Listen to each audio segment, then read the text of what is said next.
Келесіңдер ме балалар? Отыра қойыңдар. Қазақ әдебиеті сабағын бастаймыз. Бүгінгі сабағымыздың тақырыбы шешендік өнер, майқы би мен мөңке билердің шешендік сөздері деп аталады. Ал мақсатымыз шығармадағы ұрпақтар сабақтастығы көрінісін заманауи тұрғыда салыстырып, жаңашылдықпен баға беру. Түсінікті ғой, иә? Ал енді барлығымыз экранға көңіл бөлейік, біз көреміз. Дауыс естіледі ме?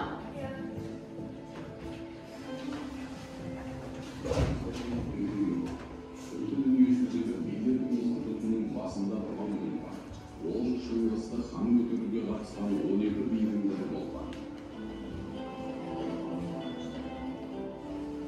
Кей деректерде оның есімі Байқы деп аталған.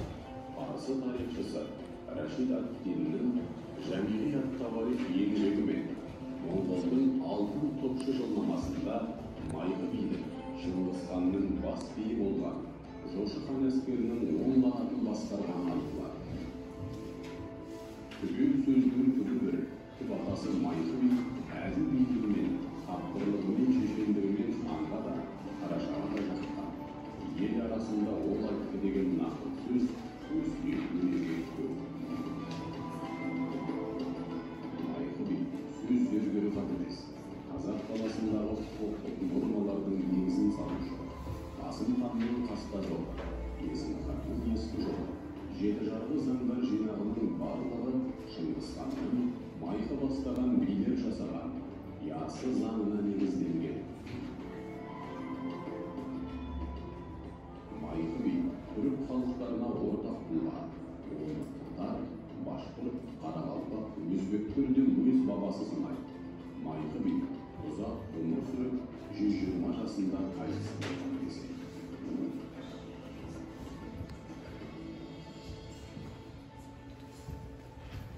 Ал жақсы балдарым, енді сұрақтар берді. Жаңа бейне жазбада не туралы айтылды? Кім айтады? Бейне жазбада не туралы айтылды? Я, Әлихан айта қойшы. Әлихан айта қой. Бейне жазбада не туралы айтылды? Біздің Майқы бабамыз. Дұрыс. Ол қанша жыл өмір сүрген екен? 20 жыл өмір сүрген екен. Дұрыс. Және де Шыңғыс ханның оң қолы болған екен. Және Шыңғыс ханның баласы Жошы хан. Жошы әскерге кетіп жатқан кезде, Шыңғыс хан Майқыға тапсырып кеткен екен. Дұрыс екенсің, өте керемет. Отыра ғой, жақсы.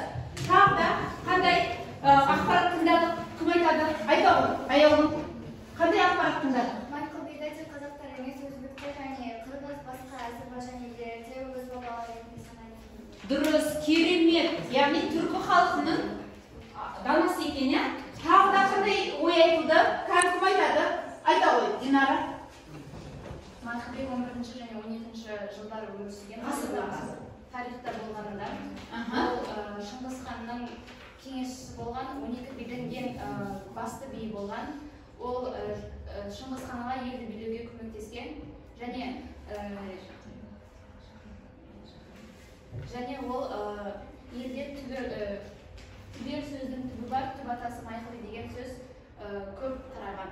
Жақсы, керемет, отыра қойды. Жақсы, енді біз экранда не көріп тұрмыз балдар? Майқы биді көріп тұрмыз. Ал неге Майқы бидің бейнесі анық көрсетілмеген деп ойлайсыңдар? Кім айтады? Неге анық көрсетілмеген? Себебі біз дәл бейнесін білмейміз, иә? Бірақ оны біздің суретшілеріміз қалай берді? Топшылап болжап берген. Жақсы, келесі бізде кімнің бейнесі енді?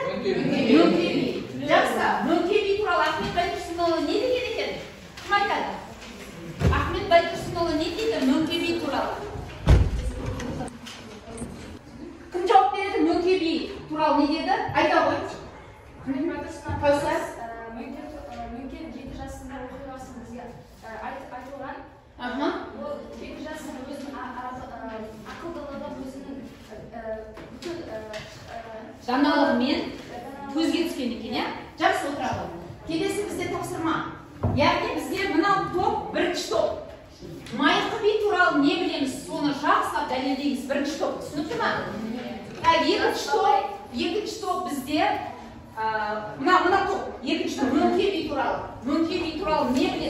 ақпаратты айтады, дәлелдейді кәсіп. Үшінші топ ортада отырған Майқы бидің қандай нақты сөздері бар? Ол нақты сөзде не дейді, соны түсіндіреміз, дайындаламыз. Төртінші топ мына отырған топ, жазықтан отырған топ. Мөңке бидің қалаған нақты сөзін түсіндіреміз, өмірмен байланыстырамыз. Түсінікті ма? Содан кейін соңғы бесінші тобымыз біздің сендер екі бидің өзіндік ойларын салыстырасыңдар. Екі би не айтқан? Мөңке би не айтқан? Майқы би не айтқан? Оның ұқсастығы мен айырмашылығын Вен диаграммасын салсақ болады. Түсінікті ма? Алып кетіп ойласуға болады. Ойласамыз.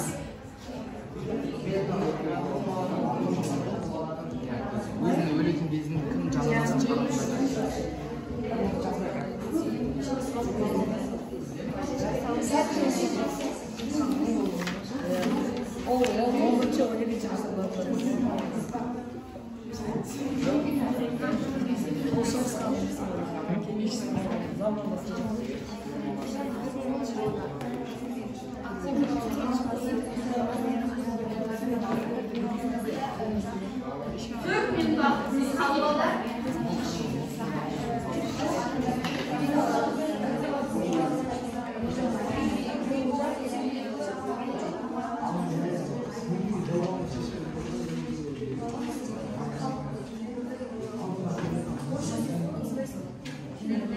Ойласамыз.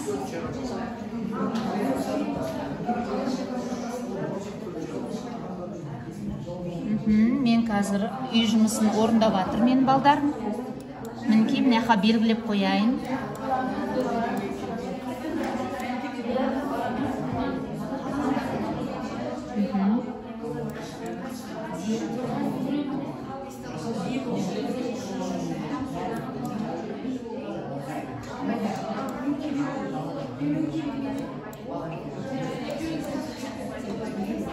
Үй тапсырмасын орындады балдар. Жақсы, ары қарай қазір мен ашамын күнделік кезекті. Қазір балалар баға алады, бағасын қоямыз. Екі минут уақыттарың қалды балдар. Екі минутымыз қалды.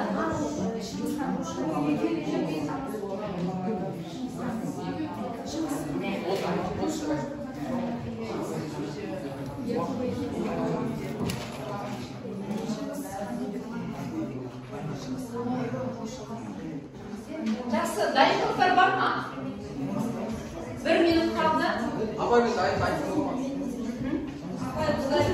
Жақсы, болды. Онда бәріміз болды болғанда бір, екі, болды. Алғылар болса бізде Бізге берілген сұрақ екінші топ. Бізге берілген сұрақ Мөңке би туралы. Екінші бәріміз бір-біріміз тыңдаймыз, себебі байланыс ұсынамыз, жарай ма? Мөңке би, Мөңке Тілеуұлы, ол Орақ тілді шешен болған, кішкентай кезінен бастап шешен болған. Әбілқайыр ханның кіші болған. Кішкентай кезінен бастап шешен болып, көп дау-дамайға араласып, сол дау-дамайларды шешетін болған. Және ол ақыр заманға дейін көптеген нәрселерді болжап айта алатын болған. Мысалы өзінің жаназасын қай уақытта шығаратын, қандай адам шығаратында айтқан. Сартай деген кісі менің жаназамды шығарады деп айтқан. Және оның Натродамус деген шет елдің ғалымымен де салыстырып жатқан. Салыстыруға болады, иә? Оның 4 күйі бар. Қандай күйі бар екен? Толықтырып жіберетіндер бар ма командадан? Өттің ай жалғандай Салтыма, қу дәурен, жиын, алқа, кеңес атты 4 күйі бар. Жақсы, керемет, отыра ғой. Тақым толықтырып жібереді топтан. Мөңке би туралы қайсысын толықтырасыңдар? Басқа аңыздарын айта алмайсыңдар ма? Бірінші топ. Мөңке би туралы ешқайсысын айта алмайсыңдар ма? Келесі топ, қай топ дайын? Қанки? Қайна аялығым айта қойшы. Сендерге берілген тапсырма қандай еді? Майқы би көптеген нақты сөздер бар, соның ішінде екі жаққа ауыл болмас, екі жаққа ауыл болмас деген сөздің нақты сөзін түсіндірген. Қалай түсіндірер едің осы сөзді? Мысалға, екі жаққа болатын болса, ол ауылды ешқашан көркейте алмайды. Оның ішінде біреу болсын, еңбекқор болса, ол ауыл көркейіп, дами түседі. Экология жөнінде ал жалқау болатын болса екеуі де бір-біріне қарап жата беріп ешқандай не болмайтындықтан балаларды жалқау бола отырады. Жақсы, жалқау адам дамымайды дейсің ғой, иә? Жақсы, тақым толықтырады. Айта ғой, Кәусар. Бір нақты сөз бар. Екеу болса дау түртеу болады дейсің. Мысалға бізде қазіргі таңда екі президент болатын болса, біз екі президенттің ойы да бөлек. Біз оны, мысалы, бір президент айтқан айтатын болса, екінші президент айтқан басқа да айтатын болсақ, біз қарсылас болуымыз. Сол себептен біз тек бір адамның айтқан тыңдауымыз керек. Сол үшін, мысалы, қарапайым ойымды алатын болсақ, мысалға бізде екі мұғалім беретін болсақ, бізде екі ойда боламыз. Мысалға, бірінші мұғалім айтқандарын екінші мұғалім басқаша айтуы мүмкін. Сондықтан біз екі ойда болуымыз керек, екі ойда боламыз. Сондықтан бізде тек бір мұғалім берсе, сол бізге жеткілікті. Жақсы. Тағы да толықтыратындар бар ма? Жақсы, балалар толықтыра ғой. Қандай ақылды болса, қара жерден кеме жүргізеді. Мысалы, өзіміз майқы биді алатын болсақ, майқы би өте адал, шыншыл, еліне адал қызмет еткен. Сол, мысалға, Шыңғыс ханымыздың өзі осы майқы биға өзінің тайпасын, өзінің түркі тайпаларын, өзінің тайпаларын тастырып, осы майқы биға сенім артқан, иә? Оның жолы болған 12 билерінің ең маңыздысы ақылды болды. Жақсы. Сол сияқты біздің де биіміз ақылды болатын болса, біз көкейіміз, жанамыз, жанданамыз. Дұрыс айтасың. Жақсы, рахмет. Келесі қайтады, дайын. Жақсы, бірінші топ дайын екен. Майқы би туралы не біледі, сол туралы айтады бұл топ, иә? Майқы би 12-ші ғасыр арасында тарихта болған адам. Алаша ханды бас қылған, және де шашырап кеткен руларды қайта құрған, олардың таңбаларын тасқа қашаған. Және де Майқы би ерлігін жазған ғой, қашап жазған. Иә, ерлігін қашап жазған. Дұрыстап сөйлейміз, иә? Майқы би жүздер арасында болып жатқан дау-дамай тартыстар мен дау-дамайларға қатысып, халықтың шешендік сөздері мен мақал материаліне сүйене сөйлеген.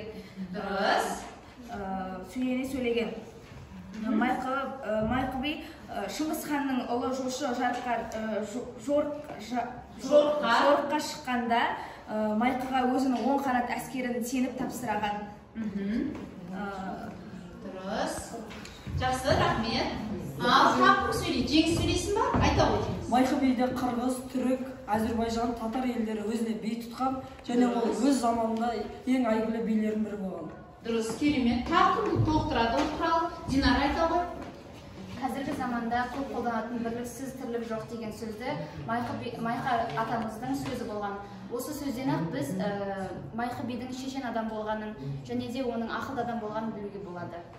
Соны айтып жүрші дәл. Алтау ала болса, ауыздағы түгел болса төбедегі келеді деген мақалда Майқы бидің бірлікке арналған екен, жақсы отыра қойсыңдар. Тағы кім айтады? Жақсы, Нұржігіт. Майқы би дау-дамайды әділ шешкен, ел ісіне араласқан би ғана емес, қазақтың шешендік сөз өнерін бастаған жырау. Ел арасында Майқы би айтыпты деген мәйекті сөз, мақал мәтел, нақылдар да мол сақталып қалған. Керемет, жақсы. Рахмет, бірінші топ. Келесі бізде қай топ жауап береді? Бізде қай топ дайын екен? 4-ші және 5-ші топтар қалды, иә? Ал Қасымхан айта ғой. 4-ші топ Мөңке бидің. Иә, 4-ші топқа қандай тапсырма берілді? Мөңке бидің қалаған нақыл сөзін түсіндіреміз. Жақсы, айта ғой. Бай құрып бақсы асады, кен көбейіп бейшара озады. Бай құрып дегеніміз біздің баяғы замандағы ата-бабаларымыз қандай жақсы еді, мінезі жақсы болып, әркімге көмек қолын созуға дайын болса, дәл қазіргі байларымыз сараң ешқашан да біреуге көмектесуге ниеті жоқ, арам адамдар. Ал бейшара озады дегеніміз қазіргі біздің жағдай нашар отбасыларымыз қайта ақылды әрі мықты, кішіпейіл, өз қарапайым, және де ешқашан да көмек қолын созуға әрқашан дайын болып, ешкімді жау тұтпайды. Дұрыс айтасың, керемет. Осы сөзбен дәлелдегім келеді. Тағы да Мөңке бидің қайдағы сөзін түсіндіресіңдер, Шыңғыс? Қапаған түйіп қайыр дейтін адамдар болады, қиналғанда шапағаны жоқ жақының болады деген. Ол адамдар бір-бірімен өзінің салт дәстүрлерін айтпастан бір-біріне адамдар ара-арасында дұшпан болып қалады. Мысалы ретінде бір адам бір-біріне дұшпан болып өздерінің арасында туыстықты үзіп жатады. Мысалы ретінде алатын болсақ, адамдар өздерінің әр қазақ бір-біріне туыс болып келеді. Бұлайынан өзінің ата тегін сұрап келетін болсаң, оның руымен руы немесе оның ата тегін сұрап өзіңе туыс болып аласың. Ал біреулер оның сенің туысқандарымен, жақындарымен ұрысып қалған кезде барлығы бір-біріне көмектеспей шапалаты жоқ болады. Иә, бір-біріне жанашымайды екен, иә? Рахмет. Тағы да толықтыратындар бар ма? Мөңке бидің сөздерінен. Қайсысын айтасыңдар? Жақсы, онда келесі 5-ші топқа келейік. 5-ші топқа қандай тапсырма берілген еді? Айта ғой. Бізге екі бидің айырмашылығы мен ұқсастықтарын айтып өтсеңіздер. Иә, осы ойды дәлелдейміз, кәдімгідей. Мысалы, майқы би бұл халық арасында болып жатқан дау-дамайлар мен айтыстарға қатысып отырған және де қазақ халқының шешендік сөздеріне сүйене сөйлеген. Сонымен қатар ол қазақтың бірлігін өзіне ең жоғары санаған, оның бір себептерінің бірі ол әрқашан қазақ бірлігіне байланысты өзінің еңбектерін қалдырып кеткен. Сонымен қатар бірліксіз тірлік жоқ деген сөз де осы майқы бидің аузынан шыққан. Сонымен қатар ол елді басқарушы, халық бірлік болу үшін оны басқарушы сол халықтың салт дәстүрі мен әдет-ғұрыптарына сай халықты басқару керек деген. Ал Мөңке би болса, ол қазақтың бірлігін әрине ойлаған, бірақ ол қазақ халқының сонымен қатар басқа да елдердің болашағын өте жақсы болжаған. Сонымен қатар ол кез келген болып жатқан бір белгілерді ол ақыр заман белгісі деп есептеп, сонымен бірге ақыр мөңке деп те аталып өткен. Ал олардың ұқсастықтарын айтатын болсақ, олар екеуі де хан кеңесшісі болған, халық арасындағы шешен билердің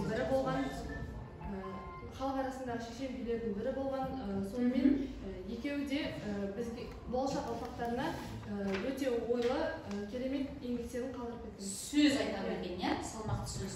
Жақсы, тағы кім толықтырады? Ақжан, жақсы. Майқы би тарихта болған адам, яғни ол өмірде ұзақ жасаған. Дұрыс. Және де Майқы биді түркі елдері де өзінің биі деп санаған. Ол Майқы би Шыңғыс ханға адал қызмет еткен, яғни кеңесшісі, оң қолы кеңес еткен. Және де Майқы би ел арасында болған ұрыс-керісті, яғни дау-дамайды әділ жолмен шешкен. Және де ол ел арасында болып жатқан сол шешендік өнерде қатысқан. Және Мөңке би ол болашақты болжаған, яғни мысалы Мөңке биді француз халқының Нострадамус көріпкелермен теңеген. Және де Мөңке би өзіне қатысты өміріне не болатынын болжап білген. Иә, керемет. Жаңа оны Бекзат айтып кетті, басында есіңде ма? Бекзат айтты ғой, жаназасын шығарарда менің Сартай би менің жаназамды шығарады деп болжап, тура сәуегейлік танытқанын көрсетеді. Жақсы, тағы да сөйлейтіндер ма? Айта бер ойын. Және де ол ақыр заман белгісін тану туралы білген, яғни оны ақыр Мөңке деп атап кеткен, ел аузында ақыр Мөңке деп атап кеткен. Жақсы, керемет. Тағы толықтыра ғой. Негізінде Майқы би көбінесе бірлік туралы немесе ақыл туралы насихатталса, ал Мөңке би барлық мәселелерді өзінің өмірімен немесе болашақтағы өмірімен байланыстырып отырады, иә? Оған мысал келтіретін болсақ, Майқы бидің нақыл сөздерінің бірі, ханның биі ақылды болса, қара жерден кеме жүргізеді. Бұл жерде ханның биі деп отырғанымыз, ол кеңесшісі, ханға ақыл беріп отыратын бірден бір досы деп айтсақ та болады. Осы досының арқасында хан өзінің халқын билейді, халыққа жанашыр болуына көмектеседі. Ал Мөңке бидің нақыл сөзін айтатын болсақ, домалақ түймедей дәрін болады, жастарға белгілі жүрмес кәрін болады. Бұл жерде қарап отырсақ, ол өмірмен байланыстырған және де болашақтағы өмірмен. Қазіргі жастарымызда, қазіргі кәрі де болсын, жаста болсын, өзіміз дәрі қабылдайтынымыз. Үлкендерді біз не істеуіміз керек? Сыйлауымыз керек, иә? Жастарға белгілі жүрмес кәрін болады. Қазіргі кезде жастардың барлығы өте бұзық болып кеткен, немесе ешқандай тәртіпке бағынбайды. Сондай жастарымыз бар ма қазір? Балдар келісесіңдер ма? Бар, иә? Тағы қандай мысалдар келтіруге болады? Жақсы, Жана, рахмет. Тағы жақсы, Рысдәулет, айталым ойынды. Тағы да Майқы би туралы айта кететін болсақ, тарихта екі Майқы би болған екен, оның біреуі Майқы Ақылұлы. Және де бұл екі бидің айырмашылығы бір би туылғаннан бері бір аяғы астан көрінді деген. Ал екінші би өзіміз жоғарыда айта кеткендей, өзіміздің Майқы Манағұл. Мәнұл. Иә, Мәнұл. Айта бер. Жақсы, рахмет. Яғни сәл біз байқап отырмыз тарихтан, ол кісінің сәл аңыздарға байланысты аяғын нәғаткен бір аяға сәл ақсаңдап немесе сілтеп басады екен, сол нәрсені байқадық, балдар. Ал жақсы, менің балаларым Майқы би мен Мөңке бидің көптеген мәліметін айтты деп ойлаймын. Енді біздің келесі тапсырмамыз, балдар. Бұл тапсырманы біз қолданып жүрміз. Торсық пен кесе деп аталады. Яғни бізде торсықта Майқы би және Мөңке би деген біздің билеріміздің атауы тұр, торсықта. Енді осылардан қандай үлгі-өнеге аламыз? Соны біз кесеге жазуымыз керек екен. Біз енді кешені былай сызбасаңдар да, кесе сияқты сызып, ішіне мыняқа Мөңке бидің ең ұнаған бір нақыл сөзін жазамыз, Майқы бидің ең ұнаған бір ғана нақыл сөзін жазамыз. Кәнке іске сәт. Сөйтемізді, мысалы, маған ұнаған сөзі мынау деп дәлелдейміз. Тез 1, 2, 3 жазамыз. Сөйтіп ауызша дәлелдейміз. Кәнке. Опай қосамыз өзімізге, балдарым. Кәнке, күптай. Ол уақыт бермейді қазір. Уақыт берудің қажеті жоқ. Қайсысыңды айтсыңдар? Бізде торсық пен кесе деп аталатын әдіс. Ұнайды сендерге бұл әдіс. Себебі бізге үлгі-өнеге нақыл сөзді айтамыз. Кәнке, кім айтады? Торсық пен кесе әдісінде Майқы би мен Мөңке бидің нақыл сөздерін таңдауымызды кесеге жазамыз. Кәнке, кім болды? Болған оқышы бар ма екен? Бар ма екен болған оқышы балдар? Дайынбыз ба? Екі-ақ сөйлеп қой. Біреу Мөңке бидің өнегелі сөзі, екіншісі Майқы бидің өнегелі сөзі.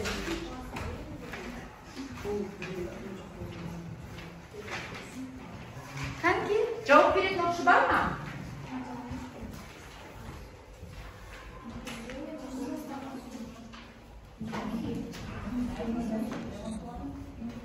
Қаны? Жаздық ба? Жауап беретін оқышы бар ма?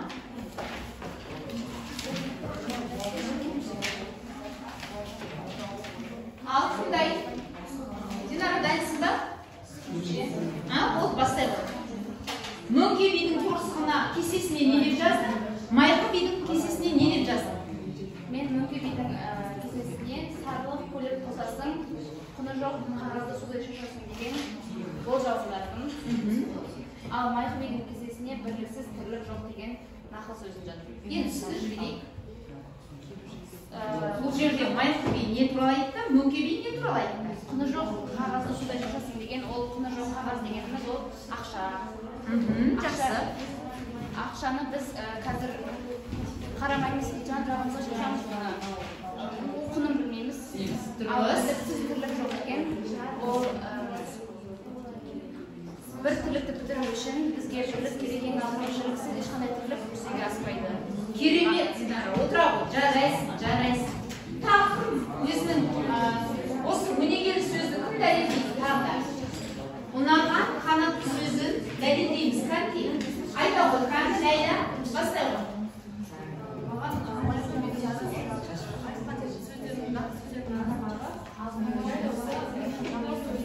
Балдарым, Ләйланың дауысы естілмей жатыр. Тынышталамыз. Кәнки, айта ғой. Дауыл болмай, жауын болмас, дауыл болған жауын болмас деген мөңке би ағамыздың айтып кеткен нақыл сөзі бар.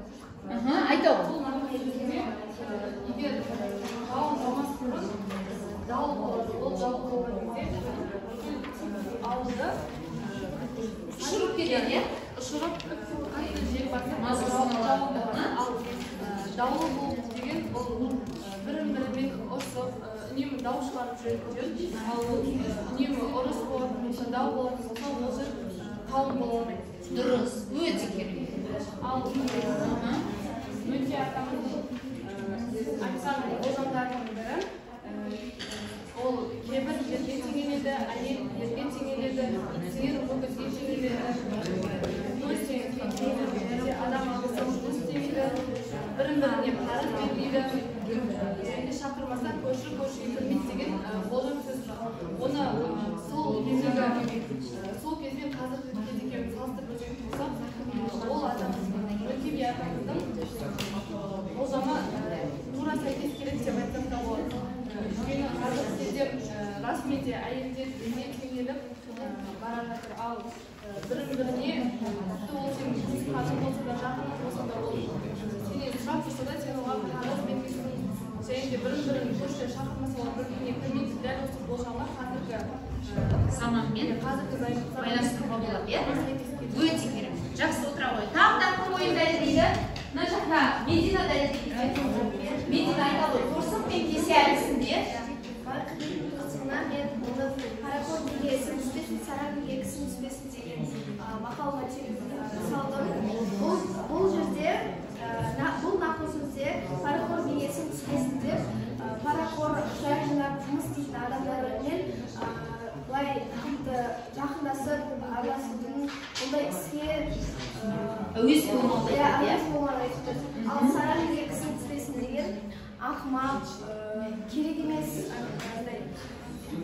ақылы жоқ, бірақ керек емес ақылдарын айтып отыратын адамдармен сөйлесудің қажеті жоқ деген сияқты. Ал мөңке би торсығына алдында кес-кестеп өтетін кекіре деген келін болады.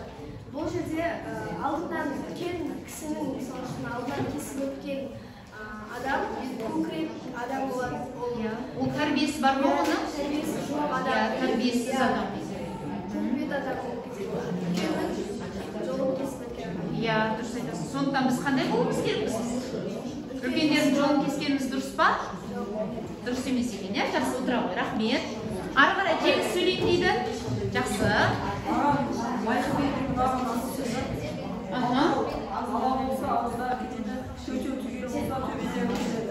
Бұл нақыл сөз менің ойымша бұл нақыл сөзде халықты бірлікке, ойыншылдыққа шақырған, татулыққа шақырған. Ал мөңке бидің мынаған нақыл сөзі байғұс басқа озар, кей көбейіп бейшара озар. Мысалы қазіргі байлар бізден өте көкірек, өзінен төмен адамдарға көп естімеген. Ал бейшара адамды кедей адамдар болса татуды айтып көрместіреді. Дұрыс айтасың. Татулық болған қай кезінде алға жұмыстады екен, иә? Жақсы, рахмет. Жақсы, ары қарай келесі оқытатыны бізде сөйлемеген оқыштар сөйлетейік. Нұрсұлу сөйлеймін дейді. Торсық пен кесе әдісінде. Ой, кешір, Айрипе, мен Жасылтан. Нұрсұлу қыздар көтермақында бөліп қалдым. Қыздар көтермақында бөліп қалдым. Жақсы. Жасылтан көтермақында екен ғой. Мен мөңке бидің екі сөзін алдым. Бетіңнен алып түсетін інің болады, ала шұбар інің болады, дүда малдау дінің болады. Бұл болжам, бірақ бұл орындалған болжам. Бетіңнен алып түсетін інің болады. Қазіргі көп адам өз ағасын, өз бауырын өз өлтіріп, кегін алып, бір нәрсеге кектен қалып, сол өз кегін ағасынан алып тастап көбінесе оған дәлел көптеген шетелдік фильмдер, кітаптар. Сол кітап пен фильмді дұрыстап қарасаң, інісі кінәлі бола тұр, ағасын кінәлап өлтіріп жазалап жатады. Бұл біздің қоғамның қандай жағы? Келеңсіз, көлеңкелі жақтары, иә? Алашылар тілін болады, дәл қазір біздің дәл қазір болып жатқан болжау, дәл қазір біздің көп адам бәрін білмейді, ішіндегі 100%-ның 60%-ы тәртіпсіз, тәрбиесіз болып барады. Кез келген жерде ұрсуға дайын, ұрсқақ болады. Бидон алдау дізін болады. Дәл қазіргі болған оқиға, осы Ақтауда болған оқиға, сол жерде бағанағы жігіт сақалдылардың секта деген басқа діндегі сол адамдардың айтқан тыңдаған кесірінен өзі таяқ жеді. Дұрыс айтасың. Қу моладан үйін болады, қу баладан кейін болады. Барлық адамның баратын жері ақыры мола, бәріміз қайтыс боламыз. Ол өмірдің заңдылығы ғой енді. Қу баладан кейін болады. Қазіргі балалар өте ақылда, бірақ ол ақылын жаман жақтарға қолдана бастайды. Өз пайдасы үшін, ел пайдасы емес, өз пайдасы үшін қолданады. Көбінесе бізде не қылады? Кейбір әкімдерде ұсталады ғой, көріп жатсыңдар. Өзінің пайдасын ойлап кетіп, мысалы жол салып жатыр бізде. Жол салуға қаражат жетпейді дейді да, бірақ оны не қылып кету мүмкін дейді. Пайдаланып кетіп жатыр дейді. Біз не істемеуіміз керек? Бұндайға жол беруіміз керек па? Жоқ. Жол бермеуіміз керек екен, иә? Жақсы, тамаша Жансұлтан, өмірмен байланыстырып айтты. Ырыстау деп сөйлей қойсын. Құдай кетсе сен сөйлетем, иә? Бұл жерде ұнаған Майқыбидің негізгі ешкесі ауыл болмас, екі жағы ауыл болмас деген. Дұрыс. Қазақ халқының көбі өзі ежелден ешкінің егіз туғанын қаламайды. Себебі оның ешкі егіз туса, оның екі лағына сүті жетпей қалады. Сөйтіп отбасына жетпей қалады деп есептеген, иә? Сол сүті жетпейді деп есептеген. Ал екі жалғау ауыл болмас деген, екі биде жалғау болса, ол жерде ауыл дамымайды, ары қарай өрлемейді деген. Дұрыс, өте. Ал бұл жерде Мөңке бидің маған ұнаған сөзі, ашшыны ашшы демейді, сағынып тамақ жемейді деген сөзі. Жақсы, керемет. Мөңке би болжап айтқан, бірақ бұл қазіргі заманда келіп тұрған нәрсе. Дұрыс айтасың, жақсы. Бұны ішімдік десек болады. Иә. Ішімдікке біз қандай әуес болмауымыз керек екен, иә, былайша? Қазіргі заманда көп адамдар, көп емес енді жартылай адамдар осыған қызығады ішімдікке. Иә, ол сөйтіп сәтсіздікке ұрынады, иә? Мына жол көлік апаттарының болып жатқан себебі не? Ішімдікке де қатысы бар. Ішімдікке де қатысы бар. Өте керемет. Жарайсың, Ырысдаулет, жақсы жауап бердің. Жақсы, Жанел жауап беремін дейді енді. Қорсық пен кесе әдісі. Мен Майқыбидің кесеге айтқан тура сөз, шыңға тіккен тумен тең, еселге айтқан тура сөз, құмға сіңген сіңеді деген сөзі ұнады, иә? Менің ойымша бұл сөздерде Майқыбидің айтқысы келгені ол тек қана андай жақсы адаммен өзінің ойы бар және өзінің ойымен жұмыс жасай алатын адаммен ғана араласу керек. Мысалы кез келген бір досың болса, оған өзіңнің мысалы идеяңды айтсаң, ол мақұл қойшы деп не істеу мүмкін. Ал егер сенің досың наоборот саған наоборот деген сөз қолданамыз ба болды? Керісінше деп қолданамыз, иә? Керісінше саған андай демеу беріп тұрса, ол қолдау көрсетіп отырса, сенің идеяң ол өсіп және дамып кетуі мүмкін. Жарайсың. Ал Мөңке бидің сөздің маңызы кетіп самалы қалады, адамның жақсысы кетіп жаманы қалады деген сөз ұнады. Қазіргі заманмен байланыстыруға болады, иә?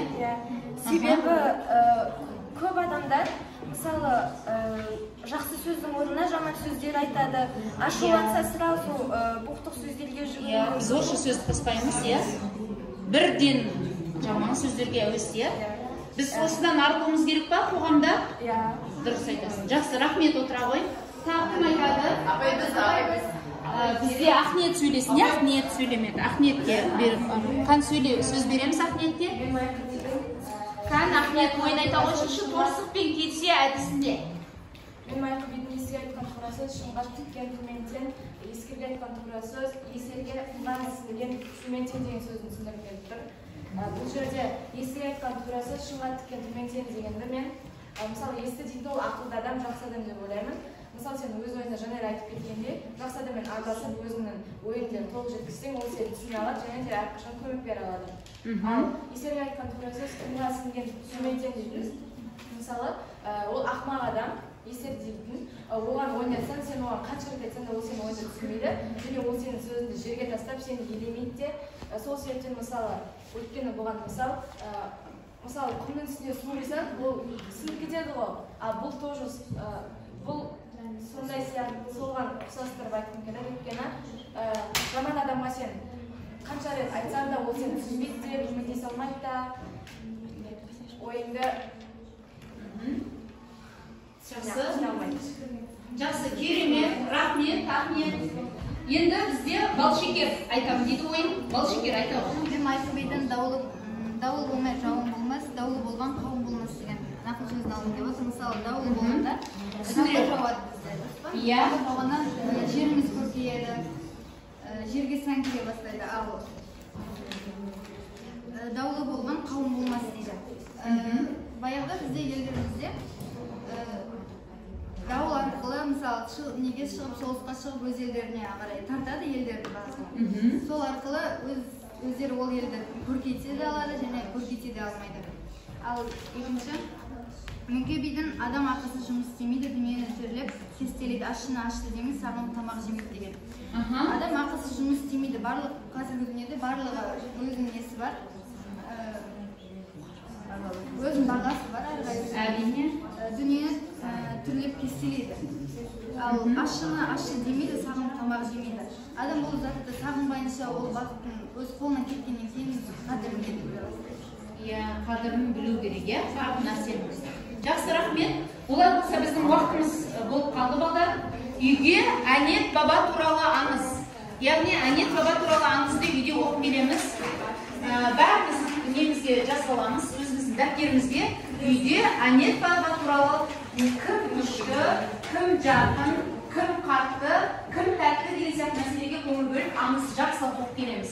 Ал болатын болса, бағалап жіберейік бұл жерде. Бізде Бекзат өте жақсы ойын айтты. Қанша ұпай қоямыз, балдар? Бағалап жіберейікші. 8 деген ұпай қоямыз да, 5-ке бағалаймыз. Жауап берген Жәнеге қанша ұпай қоямыз? 7 ұпай. Себебі неге жетпей қалды? Неткен 7 қоямыз біз себебі? Ой толық. Сәл өмірмен байланыстыра түсу керек, иә? Жақсы, керемет. Бізде Мединаға қанша ұпай қоямыз? 8. Себебі ол көп мәлімет айтты, иә? Жақсы, өмірмен байланыстырды ма? Қай сөз естілерінде қалды?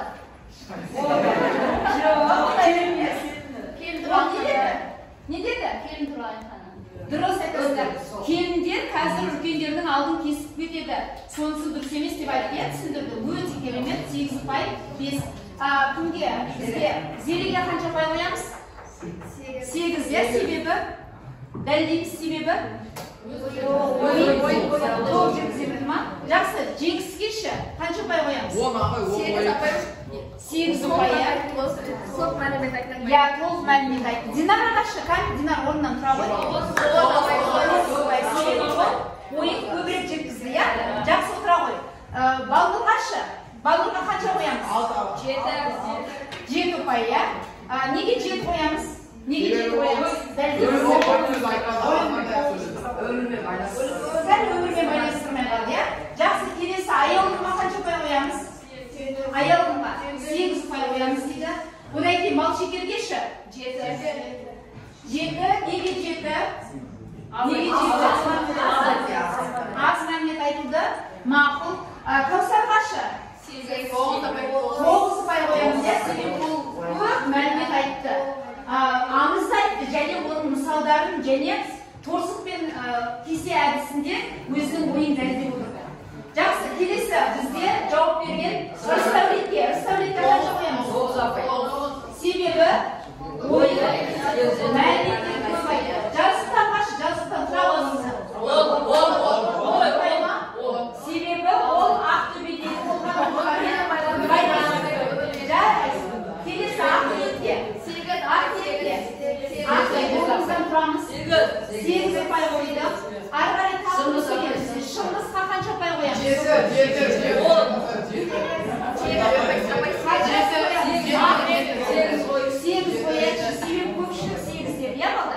Келесі арқылы бізде Ләйла жауап берді. Ләйла қанша ұпай алды?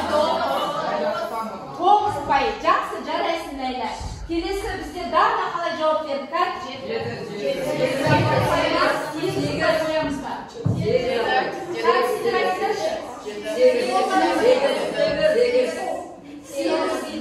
8 ұпай. Арқылы тақырып ақшаға қанша ұпай қоямыз? 7 ұпай қоямыз. Ол нені мәліметі сәл аз айтып қалды, бірақ өзінің ойын жақсы жеткізді Мөңке би туралы. Өте жақсы жеткізді. Жақсы, 7 ұпай. Жалпы бүгінгі сабаққа қатысқан оқушыларға көп рахмет. Қол шапалақтап қояйық.